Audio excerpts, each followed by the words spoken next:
मैं असुर ना हूँ रानी भाभी, मैं तो बंसी हूँ। बंसी, तू यहाँ क्या कर रहा है? रानी भाभी, कान्हा ने ये पोटली और मटकी देके भेजो है ताकि आपको पता चल जाए कि उन लोगों ने भोजन कर लिया है और वो सब सुरक्षित भी है। तू उन्हें अकेला छोड़ के यहाँ आ गया है और ये भी कह रहे हो कि वो सुरक्षित है। इतनी भी क्या शीघ्रता है वत्सासुर? ये जाल है, इसका छल है, पर मैं इसके बहकावे में नहीं आऊंगा।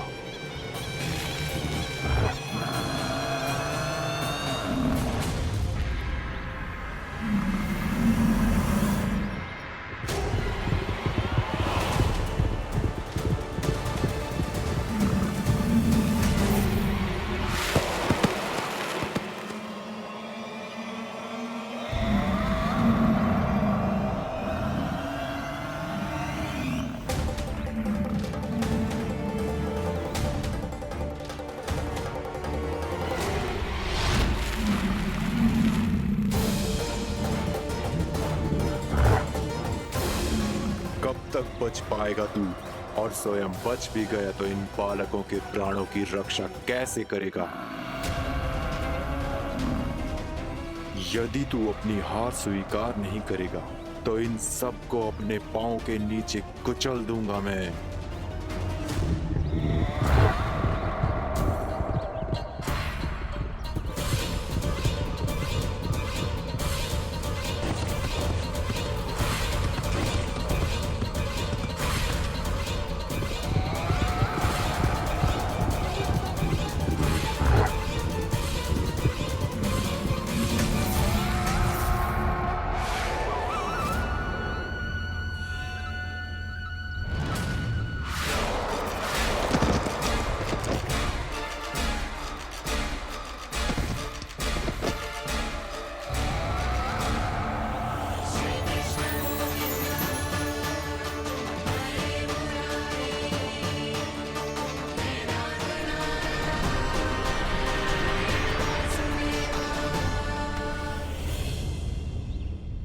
उलझन में क्यों प्रमिला? रामीला, पर मैं तो वत्सासुर हूँ। अब हो, पर वत्स से पहले तो प्रमिला थे, माँ भली असुर। तो फिर मैं वत्सासुर कैसे बना प्रभु? एक बार तुम माँ ऋषि वशिष्ठ के आश्रम गए थे।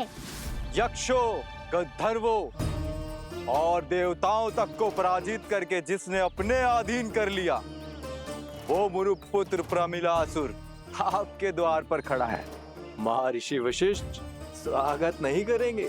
द्वार पर खड़ा व्यक्ति देवता या असुर नहीं होता है प्रमिला, वो तो बस एक अतिथि होता है और अतिथियों का स्वागत करना हमारी परंपरा है। आओ। पर वो नहीं जानते थे, अभिमान तुम्हारे विवेक को निकल चुका था। आपने हमारा स्वागत तो कर लिया महर्षि, परंतु यहाँ तो हमारे बैठने के लिए उचित स्थान तक नहीं है। हे माता नंदिनी, असुर राज के लिए आसन की व्यवस्था कीजिए।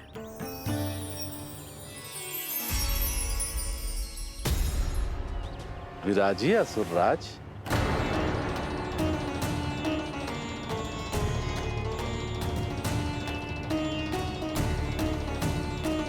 अब जब आपने मुझे बैठने के लिए कहा ही है, तो भोजन की व्यवस्था तो होनी ही चाहिए। अतिथि तो ईश्वर स्वरूप होते हैं प्रमिला, और उनकी इच्छा पूरी करना हमारा कर्तव्य है। हे माता नंदिनी, मेरी विनती स्वीकार करें।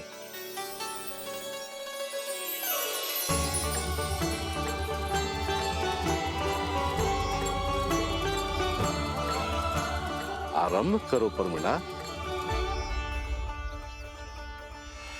ये तो बहुत ही चमत्कारी गाय है, किसी भी मूल्य पर इसे प्राप्त करना ही होगा मुझे। फिर तुमने ऋषि वशिष्ठ से नंदिनी को पाने की योजना बनाई और कुछ ही दिन के बाद ब्राह्मण का रूप लेकर उनके आश्रम पहुंच गए। कहिए ब्राह्मण देव, मैं आपकी क्या सेवा कर सकता हूँ? महर्षि वशिष्ठ के आश्रम आया हूँ। रिक्त हाथ वापस लौटना तो संभव ही नहीं है। ईश्वर की कृपा से आपके मन में जो है वो सब मिलेगा।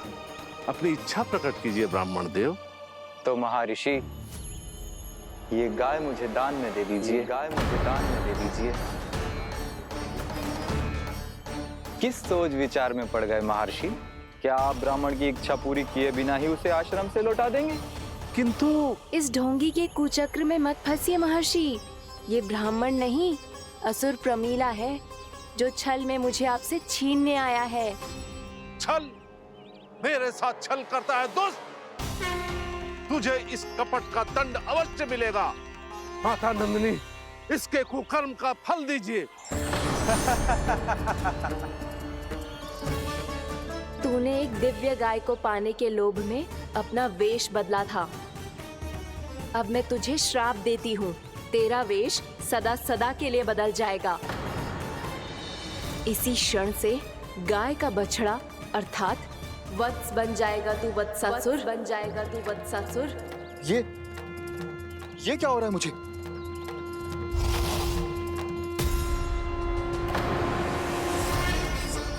मेरा स्वरूप? हाँ। मुझे क्षमा करें मां नंदिनी, अपना श्राप वापस ले लीजिए। महर्षि, मेरी रक्षा करें। मां नंदिनी, मुझे क्षमा कर दीजिए। भूल हो जाने के बाद उसे सुधारने का एक अवसर तो सभी को मिलना चाहिए माँ। इसे क्षमा कर दीजिए माँ। इसे अपनी भूल का पश्चाताप है। आपसे अधिक और कौन जानता है महर्षि, दिया हुआ श्राप वापस नहीं लिया जा सकता। पर मैं तुम्हें वरदान देती हूँ, तुम्हें वत्सासुर के रूप में केवल द्वापर युग तक रहना होगा। उसके बाद स्वयं प्रभु श्री विष्णु के अवतार तुम्हें मुक्ति प्रदान करेंगे।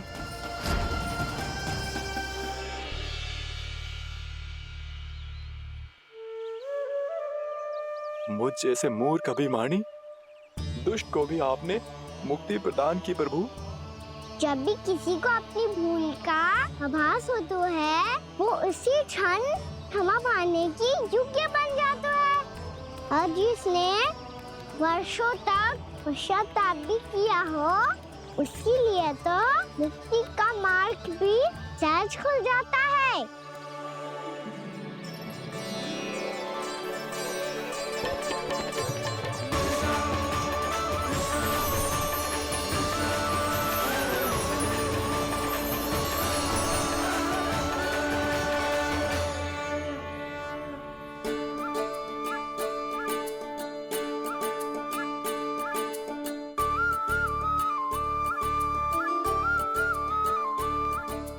यशोदा,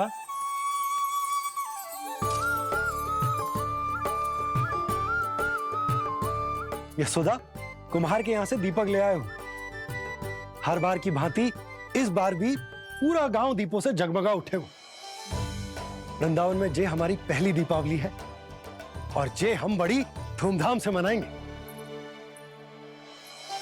रानी भाभी, तोरण के रूप में जे टांग दो दौर पे। हाँ, टांग दे।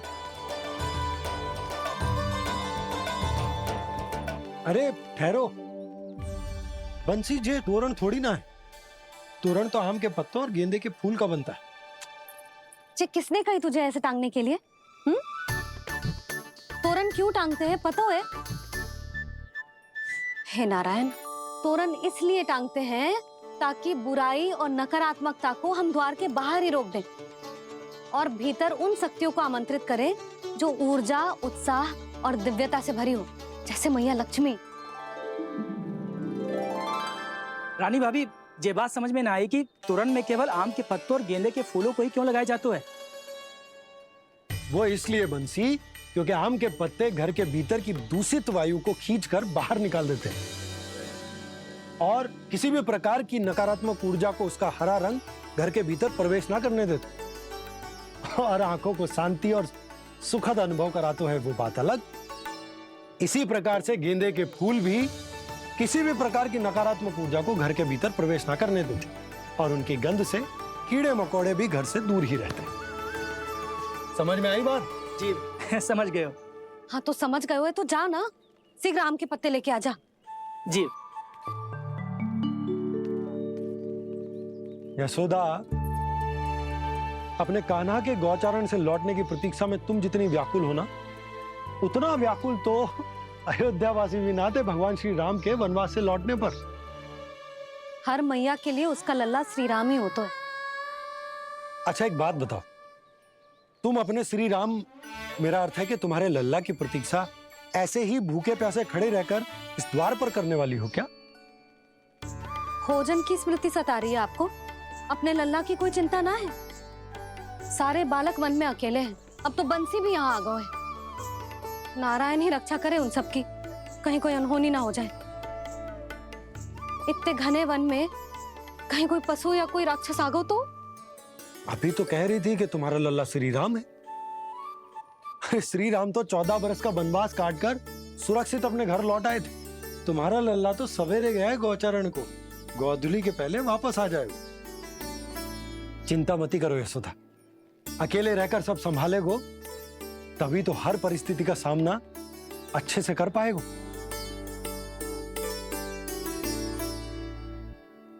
कान्हा,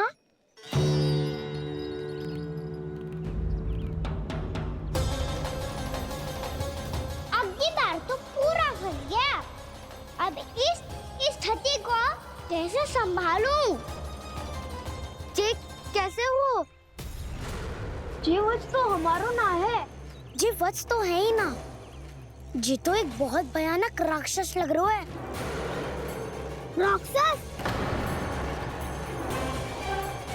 सच्ची बता कान्हा, जे तूने तो ना कियो?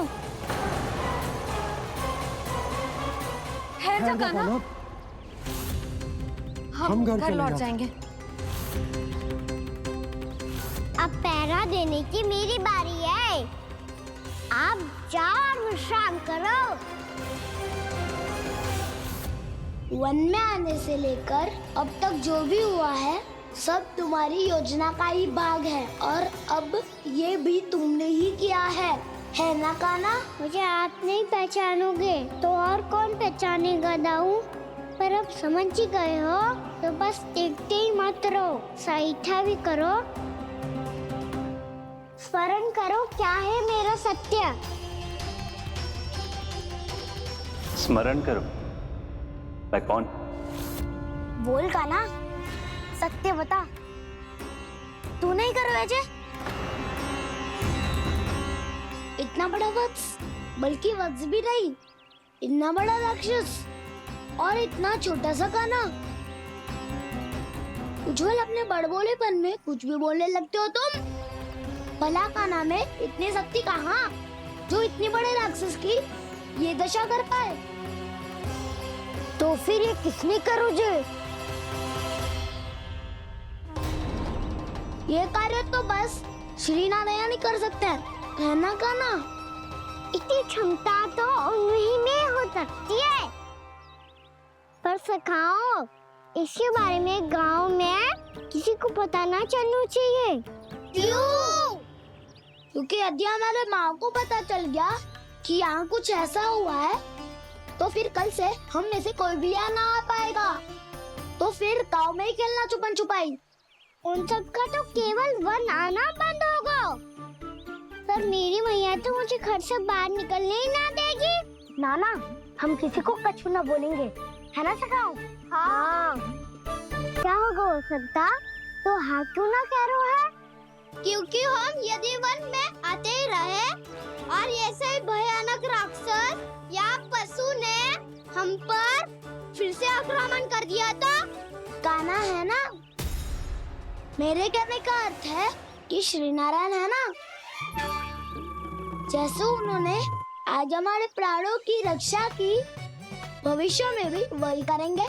तो चलो और सारे के सारे खाद होली का समय हो गया है, वापस चलना चाहिए। मना तो कर दिया है, पर ये सब मानेंगे यदि इनमें से किसी ने भी भैया के सामने मेरा भेद खोल दिया तो?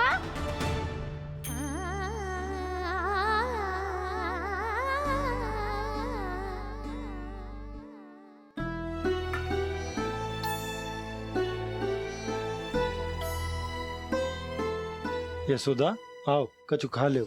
मैं अब और प्रतीक्षा ना कर सकती, मैं जा रही हूँ। भूखी जाओगी? हाँ। और जब कान्हा पूछेगो कि मैया आपने भोजन कियो कि ना, तो क्या कहोगी? जब उसे पता चलेगो कि उसकी प्यारी मैया उसके बिना भोजन ही ना करती, तो वो स्वयं भी भोजन ना करेगो, पूरे दिन भूखा रहेगो। यही चाहती हो तुम? कान्हा के लिए भोजन कर लो, फिर मैं स्वयं लेकर चलूंगा तुम्हें कान्हा के पास।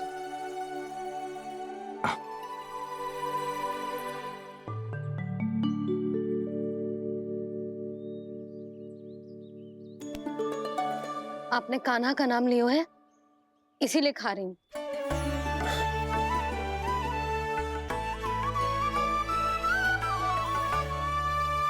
तो जय कृष्ण के नाम को। जय बात। और जय वाला यशोदा नीलमणि के नाम का। अरे नीलमणि के नाम का मान ना रखोगी तो उसे लगेगा कि ये कृष्ण कान्हा जैसे नए नाम आ जाने से उसका पुराना नाम फीका पड़ गो। स्मरण है ना तुम्हें कि कान्हा के नामकरण से पहले नीलमणि नाम ने हमारा कितना साथ दिया? तो जे तो खाना पड़ेगा। हाँ। बस। और जे अपने नटखट मुरलीधर कान्हा के लिए।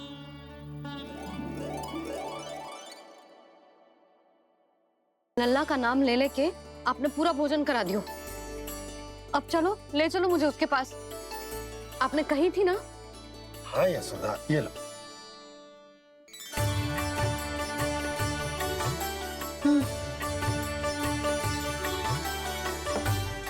चलो।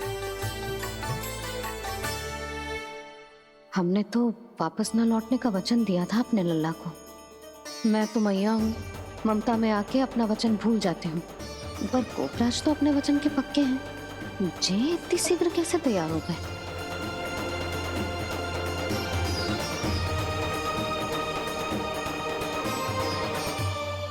मरण है ना, आज जो हुआ है उसके बारे में कोई एक शब्द भी ना बोलेगा। समझ गए?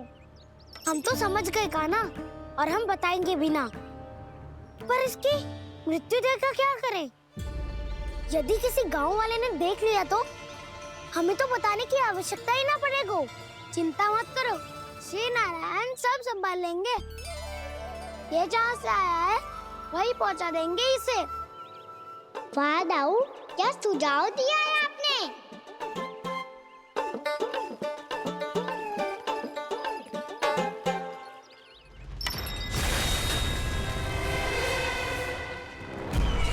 देखना तुम दोनों, जो कोई नहीं कर पाया वो वत्सासुर करके दिखाएगा। बद्ध कर देगा मेरे उस शत्रु का विष्णु अवतार।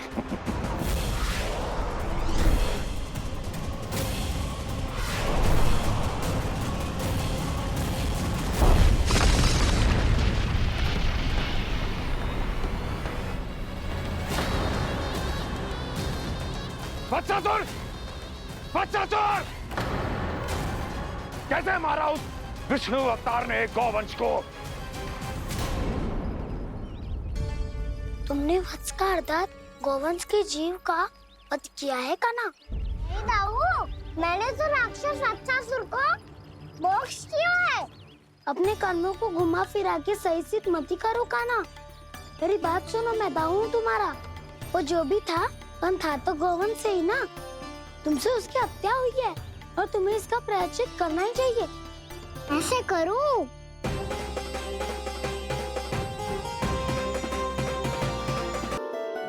मैंने आप सबको एक बहुत आवश्यक सूचना देने के लिए बुलाओ है यहाँ। आज मैं कान्हा के पीछे पीछे बन गई थी।